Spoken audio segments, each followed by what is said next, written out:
Hi there, this is Love Johar. Thank you so much for tuning into this channel and thank you so much for watching this video. Today we have Alice with us. Alice is having a huge amount of experience in terms of GRC domain. She has done a lot in terms of governance, risk, and compliance, and she has been so helpful and she has been so grateful that she is here to share her experience with you all because GRC is very important field and an emerging field nowadays. So I welcome Alice on board, and I just want Alice to share her experience. What were the pitfalls? What were the obstacles that she had to come through, and how was the journey? And what's the road ahead that she's taking? Over to you, Alice. Wonderful. Thank you so much. Thank you so much, Love. I'm so happy to be here. Um, by the way, Casey, how are you doing this morning? I'm doing good. I'm doing good. Thank you so much for asking. Wonderful, wonderful. Yeah. Yeah, मैं थोड़ा yeah. थोड़ा हिंदी बोलती हूँ. I studied a Oh little bit wow, of that's Hindi. great. That's great. That's great to hear that. Acha, Yeah. acha. Yeah, lots of Bollywood movies. Growing up, I know the entire soundtrack to Kabhi Khushi Kabhi Gum.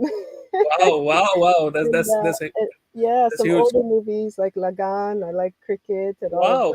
those.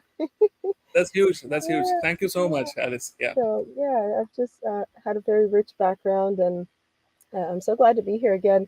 So yeah, I would just dive right in and say, um, first of all, everybody's path and journey into cybersecurity and GRC is different, right? We're all coming from different backgrounds, different experience levels, different career trajectories, and so mine is no different. I started out, my first job out of college was at a nonprofit organization in Washington D.C. doing public policy making.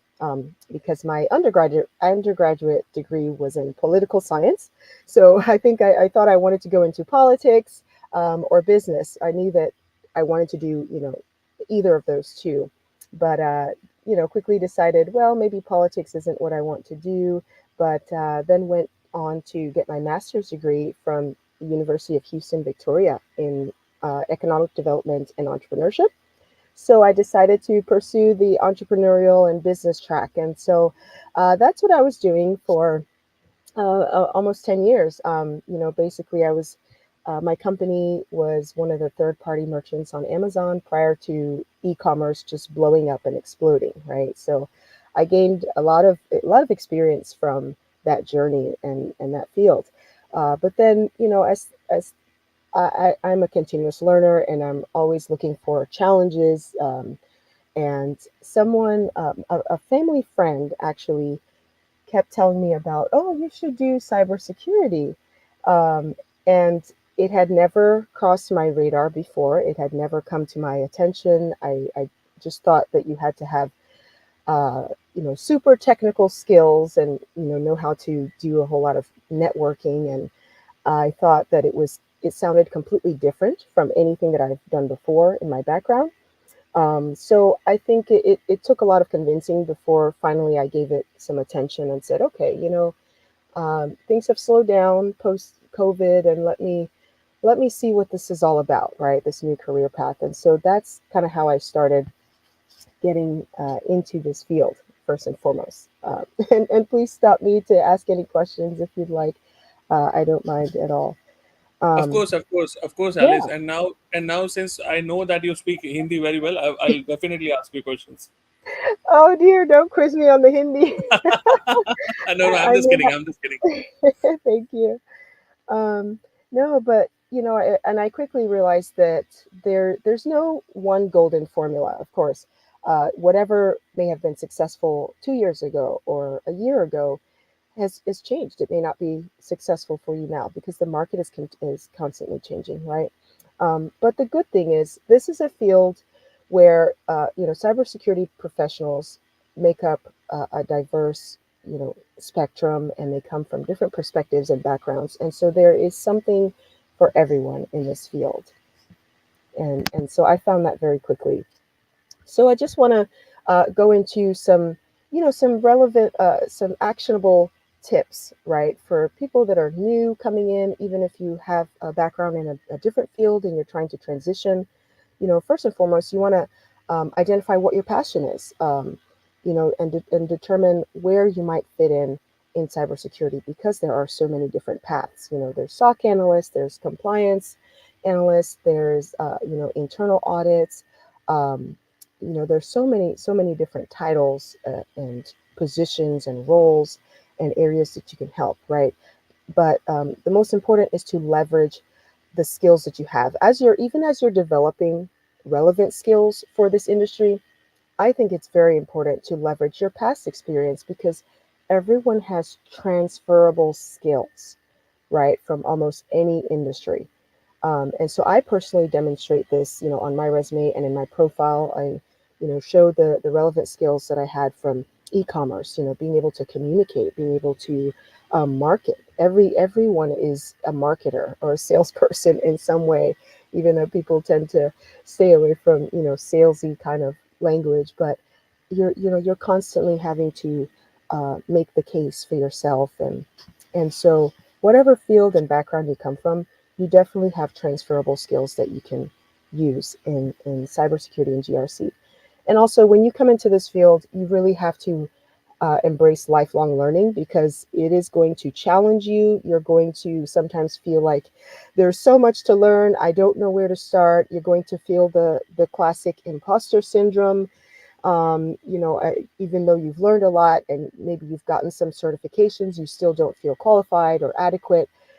So these are some of the pitfalls and challenges and hurdles that even I struggled with, because I thought, after I'd gotten maybe my first boot camp, right? I did a boot camp initially to start, and I thought, okay, great, I can do this. I've got this. I know everything there is to know. And then I realized how much I don't know. There's still so much to learn. So you will constantly be learning something new, and that's good, because it makes you more valuable, right, to your community, to your company, your organization, and to your network. It makes you very valuable, and makes for a very enriching and rewarding career. Personally, I feel that way. Now, I would also like to go into the importance of mentorship and networking.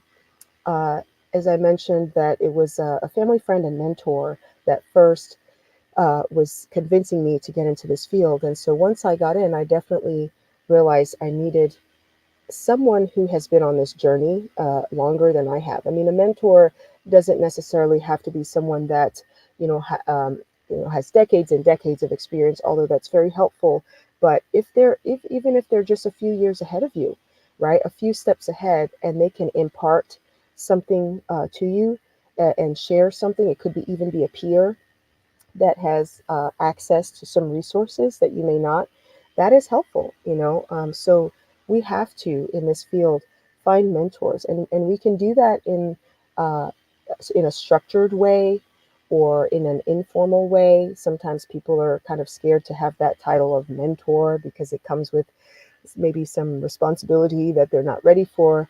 But any kind of mentorship you can get, along with that, leveraging online communities. I personally am part of a community of mentors and online learning community called Symposia, and that has been a very wonderful organization for me to be able to have access to so many different professionals. I mean, VCSOs, you don't always have access to a chief information security officer, right, in your organization that you can go to and ask questions and be vulnerable with and talk to.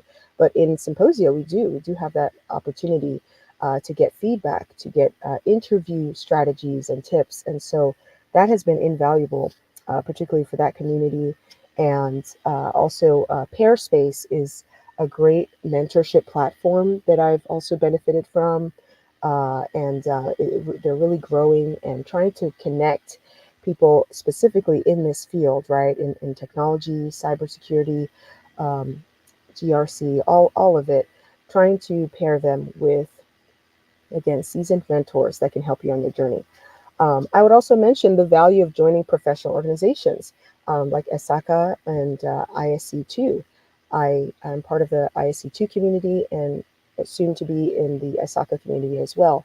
And that is a great, area to gain more industry knowledge, network with professionals, attending their meetings and events, highly, highly, highly valuable, super valuable. So I can't recommend that enough. So once you've done that, once you've, none of this is in any particular order or sequence, right? All of this can be happening simultaneously at the same time. That's generally how it happens. But, definitely getting the necessary training and certifications is important for this field, right? Because even though you're leveraging some transferable skills, there are going to be some specific things that you need to learn for this particular field, right? To be very competitive, and the best way to do that I found, and not to say that a traditional 4-year university is not valuable or helpful. There is a place and a value for that, but I have found, since this field is rapidly changing and rapidly growing, and you've got to keep up and stay pace. Many online courses are super super helpful. I mean, this is the quickest way to upskill, and there are so many resources out there now than there may have been a few years ago. I mean, there's Udemy, there's Coursera, Microsoft, edX, Udacity. These are just a few of them to mention. And of course, LinkedIn, right? If you have a premium membership on LinkedIn, there are these mini courses that you can take to quickly get a solid foundation in IT audit or in GRC, security concepts, and be able to display those badges on your profile. And so just being armed with that information, right, helps you with your confidence, and really helps show that you have the requisite foundational knowledge to be in this field, and you need that. Um, and so, I would also suggest specifically taking the courses and certifications required by the jobs you're targeting, right? So once you get in here and you kind of have a sense of which direction you want to go in, focus on those courses that are required, that you keep seeing frequently in the job descriptions. Those are the certifications and courses that I would target. So, for example, when I first got in, I kept hearing, "Oh, everyone should have the Security Plus, right? You must have that. You can't even call yourself a proper analyst if you don't have Security Plus." And everyone tells you what you need. However, not necessarily. I mean, and some certifications may not be as valued in another one. Maybe if you're going into gov tech, certainly I could see that. But again, just research specifically what's being required, what keeps showing up in those job applications, right, that you're looking at. If they say CISSP, or if they say CISA or CRISP, right, CRIS, sorry, then that tells you, oh, okay, I really need to focus and study and take that one, right? So that's important to mention. And then also, where I have found uh, just a bed of learning is going directly to company websites and professional organizations for those training and webinars, right? So many of these companies that you would be interested in applying to have training and free things. So Qualys, for example, which is a vulnerability management tool scanner, they have some mini courses that they've created in vulnerability management. So something like that would be awesome to get that training directly from them, because the industry realizes that it needs more professionals and trained people to do the work. And so these companies are happy to put out free content and free learning materials to help people. So it's available, it's there for your use. Okay, it's there for you to use. So please do take advantage of that. Lastly, hands-on labs is perfect. I think there's a company called Forage, where they give you internship, mini internship assignments, where you can actually work with companies like Capital One and other companies that are on there, and have these mini projects. And don't stay away from even volunteering your time, consulting pro bono. I know someone in our community that is really leveling up quickly by doing some free consultation for companies. She set herself up as a subject matter expert in this field, but definitely still willing to learn, and so offering her services to companies pro bono, for a short amount of time. So sometimes you do have to make that exchange of, time for knowledge, for experience, and that is so valuable. Everyone is kind of going after the six-figure salary as soon as you get in the door, because I think many of YouTube influencers have maybe put that into people's head that, as soon as you transition, you can immediately start making, $500,000 or something immediately. And that's not really realistic. Again, one of those things that I learned when I came in is that not for everyone. That may be the case for some people, but um, if that's not the case, it doesn't mean that you have failed. It doesn't mean that the industry didn't deliver what it promised. It just means that you need to start from somewhere and be willing to take the experience wherever you can get it. All right. So that's a huge takeaway that I'd like to share with you all. So while you're on this journey, again, because you can be inundated with so much information and you can feel overwhelmed and it can feel like, oh my goodness, where do I start? Am I ever going to get to where I'm trying to go to? This is the importance of setting achievable goals and milestones. So that may be, I am setting a date to take a professional certification exam in the near future, and you set that date and you give yourself time to prepare and stick to it, stick to your goals. And so these will come in the form of short-term goals, long-term aspirations, and then regularly checking in. And again, this is why having a mentor is helpful. They can help with accountability, right, for you to meet your goals, whatever those short and long term goals are, and it's important to set those, right. And it's good because it helps to demonstrate that you have long term vision and commitment to growth.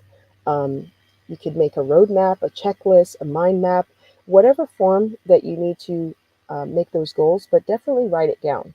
I learned a long time ago in business schools that you have to write your goals down or type them, whatever it is, they have to be recorded somewhere. Otherwise, there's a low probability that it may be realized or achieved. So you have to put it down somewhere that you can always refer to.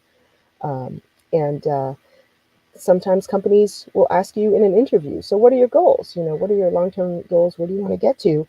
And you should have something prepared to be able to share. It doesn't look good to, come across as an applicant who has no goals and aspirations and you're just trying to get the next job just for now, right? So keep that in mind. It's a very useful thing to keep you on track so that you don't get lost in the weeds. Someone like me, for example, that I love to learn. I'm intellectual, and that was one of the things I took on my Gallup Strengths Assessment, which is also helpful if you can take a personality test or a strengths assessment, such as that one. Really helpful to help you know where your strengths lie and where to focus. And so I could just get lost in the weeds and go down rabbit trails, learning and learning and learning, just for the fun of it, because I enjoy it, right? I enjoy learning new things, but there also has to be a purpose to the learning. It's not just constantly learning and never being able to apply the knowledge or implement, right? So that's why these goals are important. So as you're on this journey, you're going to be at some point you'll feel comfortable enough to start applying for some jobs that are out there. Many of you are probably already doing that and maybe having mixed results and mixed success. That is the current state of the market right now. It's quite tough. We all hear daily the layoffs that are happening at Tesla and other large companies, and where are all these people going? I mean, these are skilled and qualified people, right? And they are all joining the pool, and so it makes for a very saturated job market. Um, and so you've got to go into this with a strategy. And I quickly learned, one of the challenges was, I quickly learned that it may not be such a good idea to just spray and pray, right? That's a that's a little term, spray and pray, where you just kind of toss your resume out to the wind anywhere, just mass apply anywhere you can think of, and not give it a thought. In your sleep, the system is just applying for you, and you're just hoping and praying that you'll wake up in the morning and have a job offer or have some interview offers. That may not be, the best strategy. You really have to target this and have a plan. And so part of that plan is first making sure that your resume is the best it can be, um, tailoring it right to those specific jobs that you're looking for. And so that does take some time. Not all the AI programs out there may be able to tailor that. Actually, there are some out there that do a really great job. Some that I've come across, such as Earn Better, is really great. Resume Worded is another resource that I've used.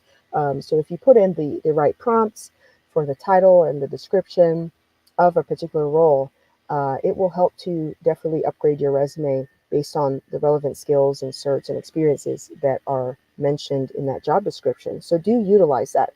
Um, but I'm also a big believer that there's a difference in unqualified for a role versus underqualified, right? If you're completely unqualified, the job is asking for um, 10 years of experience or something, and you have one, right? And it's asking for some other things that you clearly don't have at all.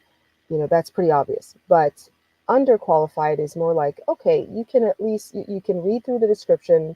The requirements being asked are familiar to you. It's not complete jargon, and you at least meet, maybe 50% of the requirements. Go for it. Apply. Don't be afraid to shy away from this, right? And as you're preparing for those interviews, practice, practice, practice. Interviewing is a skill. Um, you don't want to throw those opportunities away when you are called for interviews. Please practice. Do mock interviews with peers, with your mentors in your community. That's one of the things that Symposia emphasizes is preparing for interviews. We have an entire interview mastery program that takes us through interview prep and making sure that your resume and everything, your cover letter, looks solid and that you can back that up, right? And so this is where, whatever you've put on your resume, you have to be able to support with evidence and be able to speak to it. So make sure that you're doing that constantly and tweaking it and not being discouraged, right? Whenever you get any no responses, because you will get a series of rejection letters. Thank you so much for applying. Unfortunately, we decided to go in a new direction. That's very common, but don't let that discourage you. In fact, I frequently, would message, send a message back and say, so, okay, thank you for your message. Any feedback? Do you have any feedback on my application, why it wasn't selected?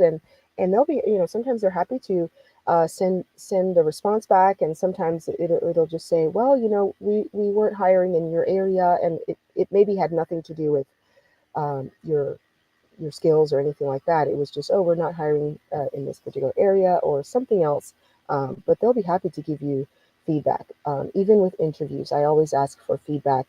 And even if it doesn't end up working out, I say, what could I do better to strengthen my position for the next, for another opportunity that will come. And I've gotten feedback from that, which is valuable. So take the no's as an opportunity to grow and to learn from that, and leverage your network. So I can't say this enough. When it comes to applying for jobs, like I said, to me, it seems like, just trying to win the lottery. If you're trying to just put applications out there, press a button, easy apply, and expect that, that alone will do it. In some cases, it works for some people, but it may be rare, but as part of your strategy, form relationships with some of these hiring managers or talent acquisition professionals on LinkedIn. I mean, message them, connect with them. But in this instance, you're not just immediately sending them a message and saying, here's my resume and cover letter, please, take a look at it and all that. That's, a direct approach, sure. But they're also getting, thousands of those messages as well, saying, here's my resume, please take a look at it, and all of that. So you've got to be different. You've got to stand out and be a little bit more strategic about it. And some of the ways you can do that is not immediately asking for something. Treat LinkedIn as a bank account in a way where you are you have to make deposits before you can take withdrawals out, right? When you go to a bank and you have to put a deposit in before you start immediately withdrawing.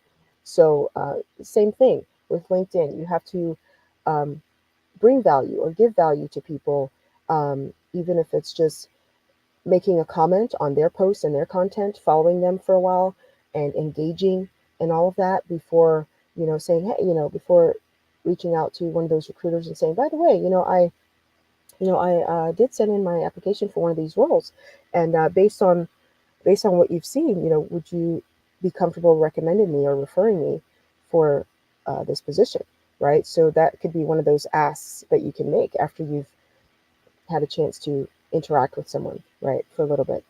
And another thing that I think this one might be, maybe some may not agree with this, but that open to work badge on LinkedIn that shows everybody that, I'm looking, I'm open to work.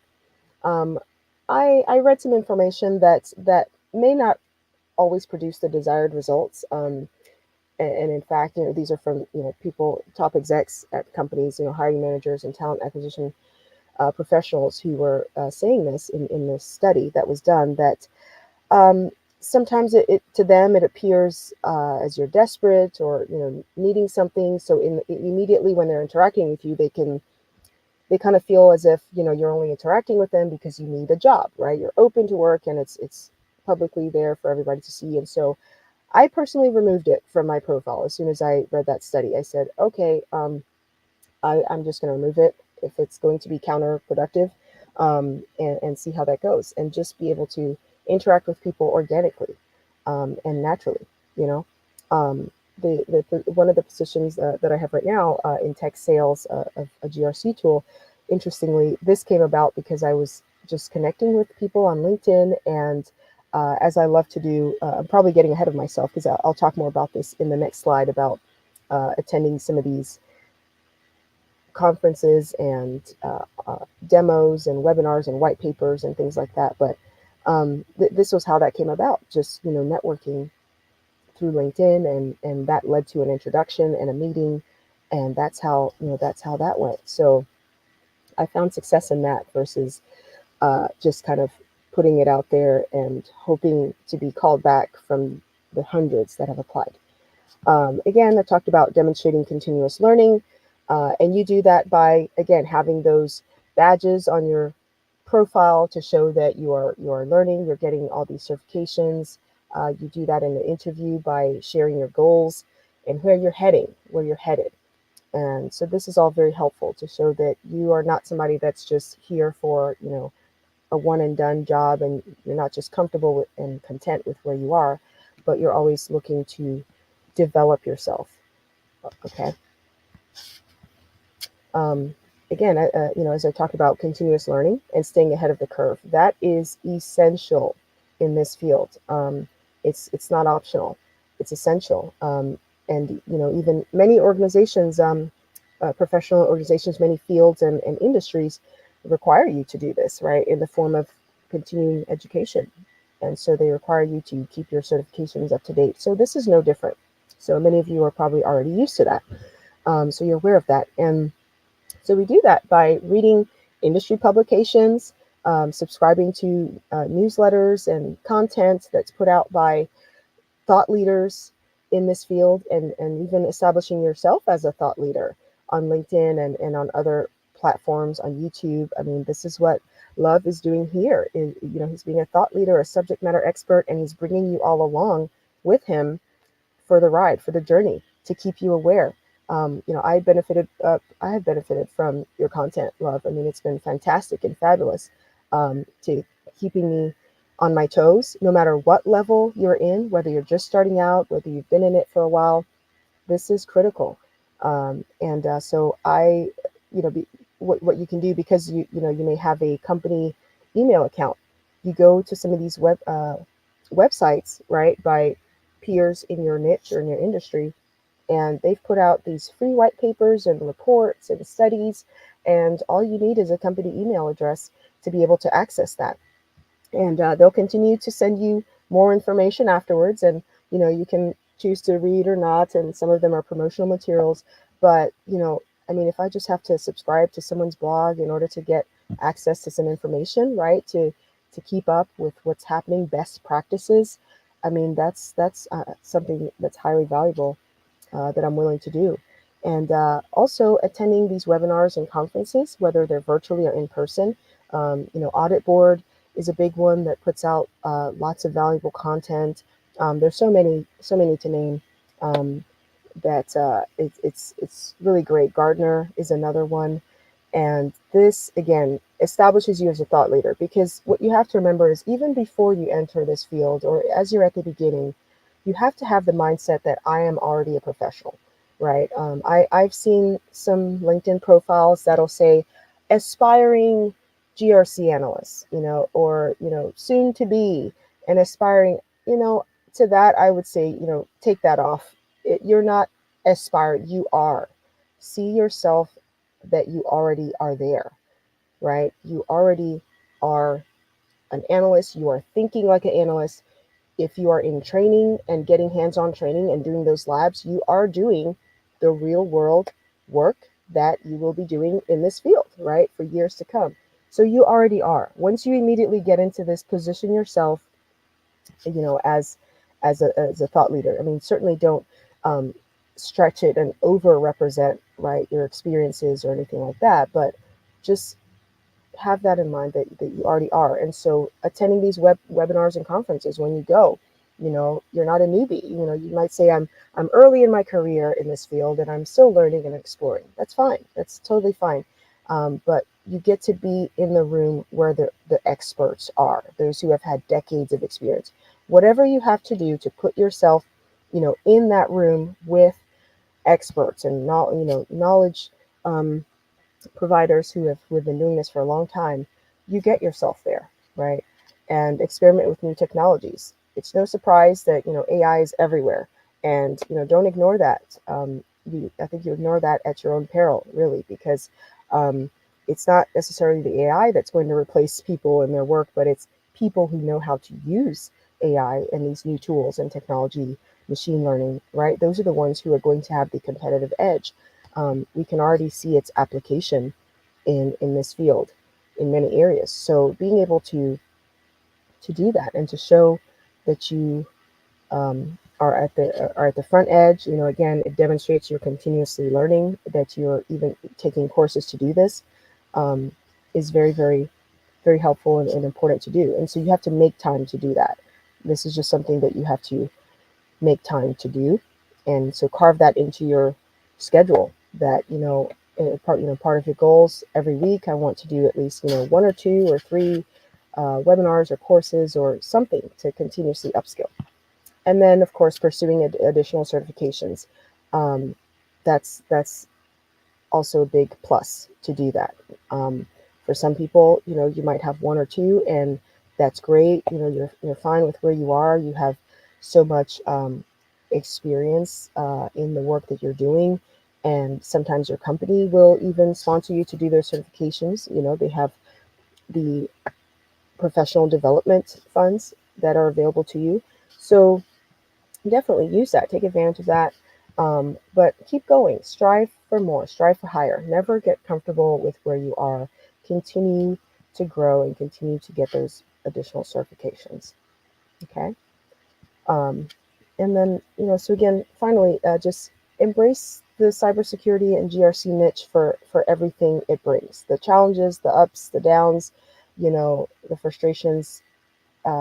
Embrace it all, and have a passion for problem solving, because we are solving problems. We're solving very complex problems.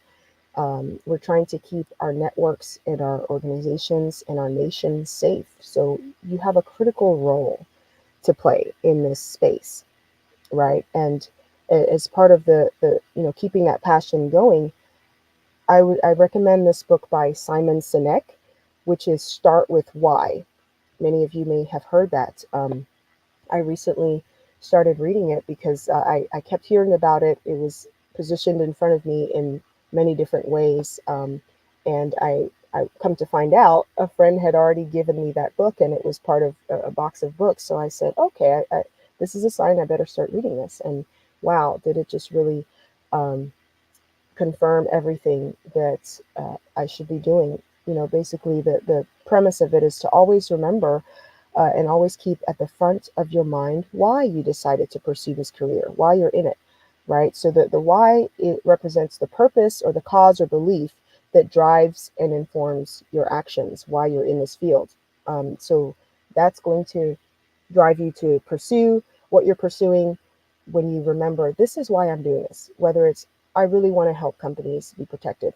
Um, or it has to go just beyond, I really just need to get a job and make some money. That's a given. We all know that we need to survive somehow. But it's having that passion that will really keep you in for the long haul, right? That will keep you in long term. So keep that passion and keep that why at the front of your mind. Write it down along with your goals as well, and make a commitment for continuous growth. Right? Again, I've mentioned that a few times before, but I can't emphasize it enough that make up your mindset that I'm in this for the long haul, and I'm going to continue to develop myself and reach out to people that can help. Like Love Johar, I mean, we were interacting. I asked him a question, and he took his time and sent me a very detailed response and answer. And I thought, my goodness, in just this one reply, you have simplified this this for me. I was asking about, I think, internal audits and versus financial audits, and so many different types of audits that are out there, right? If you're looking into that, you'll come to find that not all audits are the same and very different. And he just clarified that, and took his time to answer me, and that was just powerful. Um, and so he made an impact. Speaking of taking the opportunity to make an impact, as you continue to grow and continue to learn, you're going to be making impact on so many people that you won't even realize. I've had people, just reach out to me just by looking at my profile. They'll reach out to me on LinkedIn and say, "Hey, I'm trying to enter this field. Do you have any advice for me? And what can I do?" And I take time, just 15 minutes to talk with them or meet with them. I don't have any sort of formalized training program or consulting coaching program that I do currently, but I help them with the information that I have been given and point them in the direction to places where I know they can get some structured and long term coaching and training and all of that. But all of that's just making an impact. So remember the power that you have to make impact on anyone.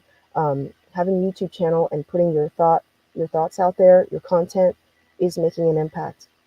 Connecting with people through LinkedIn and your community, and even when you're speaking with people who are non-technical, who may not be directly in your field or industry, you have an opportunity to share what you do, and you never know where that may lead. You really, you have no idea um, the types of conversations and paths that will lead just by sharing what you do.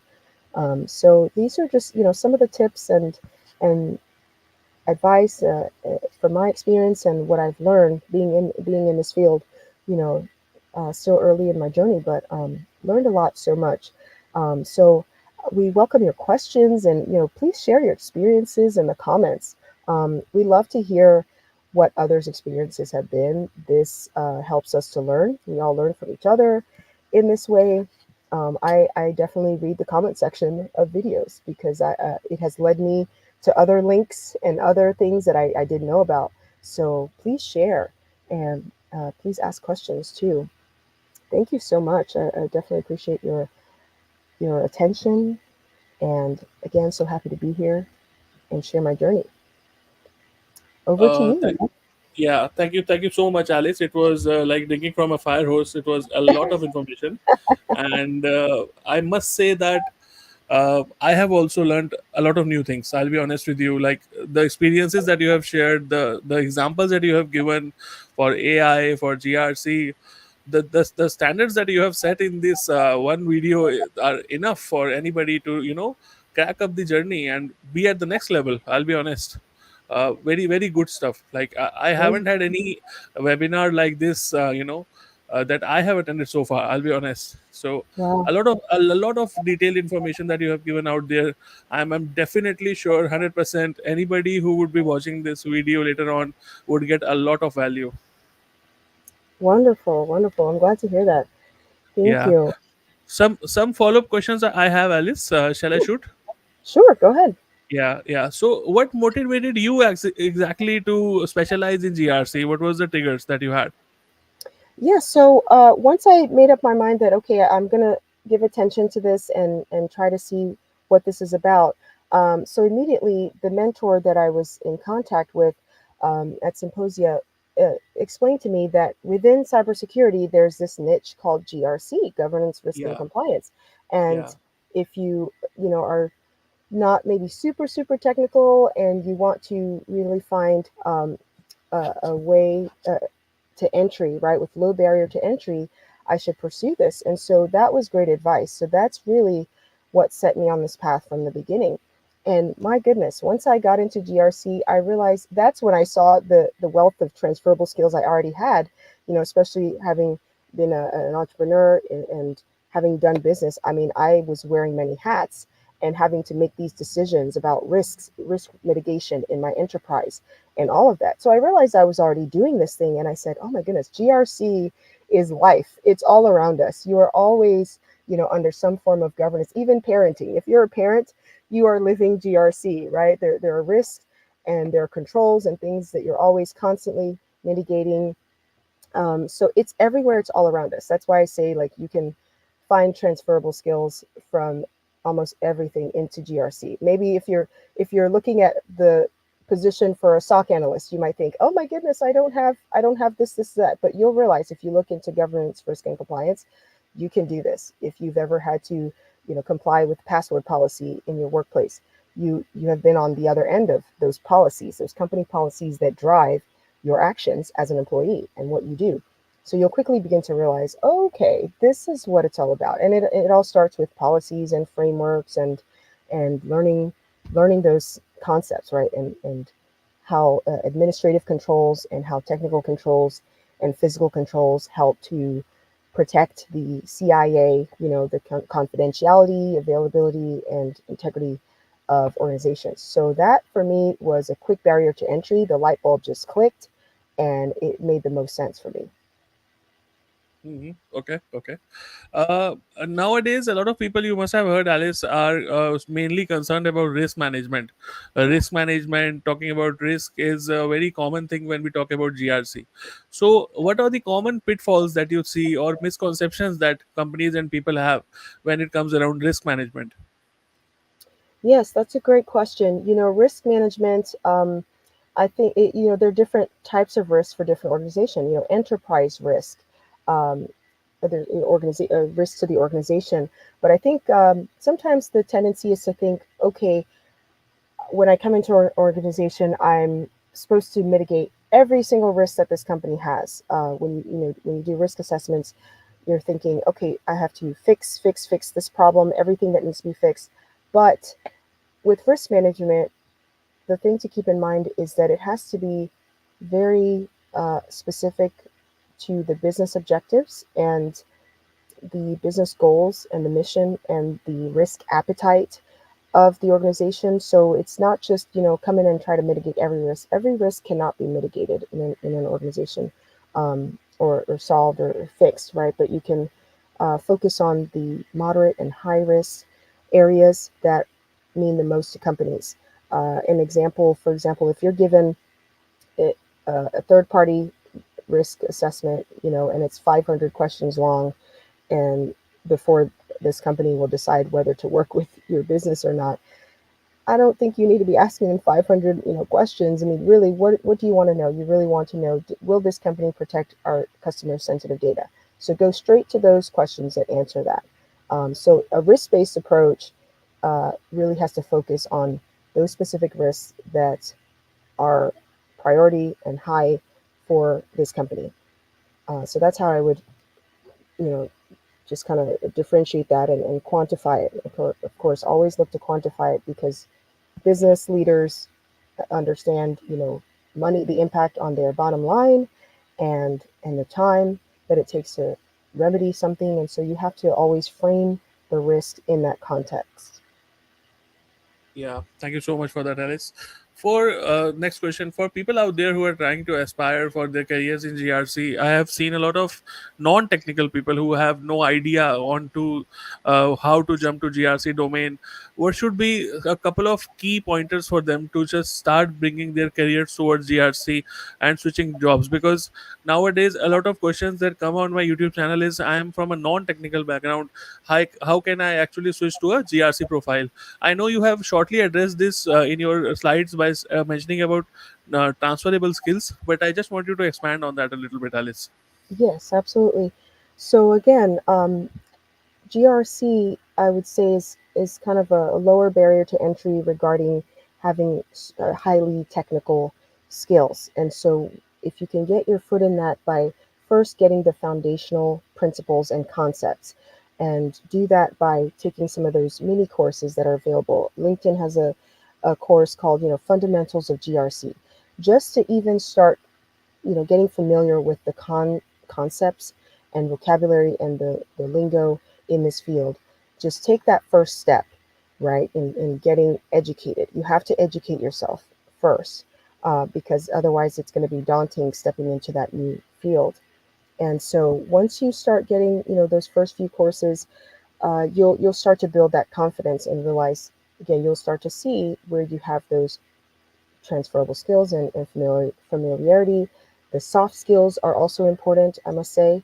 It's not just about having technical skills. Remember, companies are not just hiring people who have the technical and the that knowledge, but you have to have the soft skills. Communication. You're always communicating, in and you have to be able to be a good communicator. Writing skills and being able to present to people, that could come from your background already. So lead with those things that you already have, and then find those courses that can help get you started right away, and then build that confidence from there, and network with people. Don't be afraid to reach out to people, um, on LinkedIn that you can start to network with, and ask those questions. So, YouTube is a wealth of information. Again, you can consume so much free content before you even have to do a paid program. There is so much, information that is complimentary. I highly recommend the CC certificate from ISC2, which is a great foundation for anyone looking to get into this field. So at the time, they were offering their certification at no cost. It may still be available, so check that out. That's the Certified in Cybersecurity by ISC2. Sure, sure. Thank you, Alice. A couple of questions from the audience now. Somebody has posted that I am a network security engineer and want to make a career in cybersecurity. I think GRC suits me and have recently enrolled for ISO 27001 and now aiming for CISA. So, is this the right approach? He's asking. That's great. That's wonderful. You're on the right track. You are already coming from a technical background where you have the network administrative skills, so you understand some of these security principles, and you definitely know the configuration of networks and how things need to be set up, the hardware and the software configurations. So that's great. Leverage that, and as you move towards the ISO, that's a very that's an international standard that is essential also in GRC. So you're going to have to demonstrate that knowledge, that you understand the process, the fundamentals, and how to walk a company through certification and meeting those requirements. And then the CISA is a great goal to have, to be able to demonstrate that you can audit the internal environment of companies, the internal IT environment. So you are on the right track. Congratulations to you, and good for you for putting those goals and setting yourself up for success. Thank you, Alice.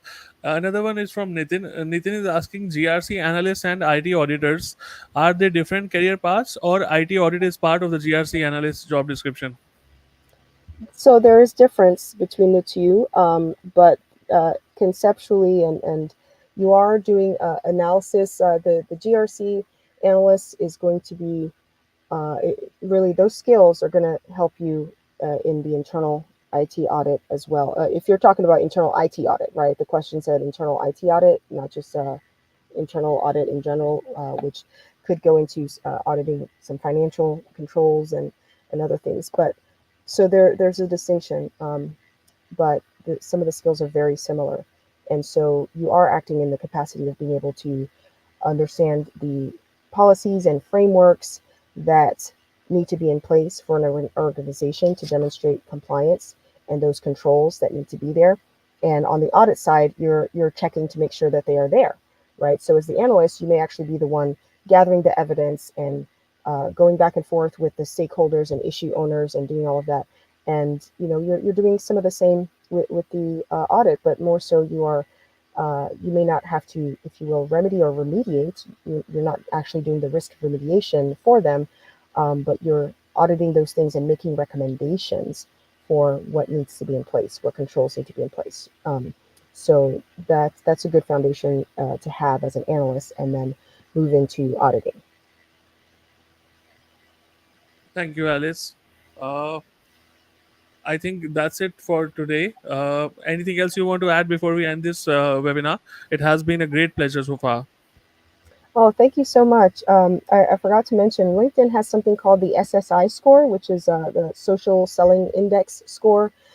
If you're not familiar with that, and so go check that out, SSI score on LinkedIn, which will help everyone to position themselves. It measures basically your level of engagement and connections with people in your industry, and that's very good to keep in mind. So you want that to be as high as possible because it's an an algorithm that will basically put you in the best position to be seen at the top of people's feeds, and that just gives you more visibility. So definitely utilize that. So thank you so much again for the time being here, and hope to be able to do this again sometime in the future. Of course, of course. I'm really glad to have you on board, Alice. And there's a lot of information, great information that you have covered today. And looking forward to have more sessions like this in the future for sure. Wonderful, shukriya, and see you Thank you. see you all Thank you next so time. much. Okay, Yeah, bye ending bye. the stream now. Yeah.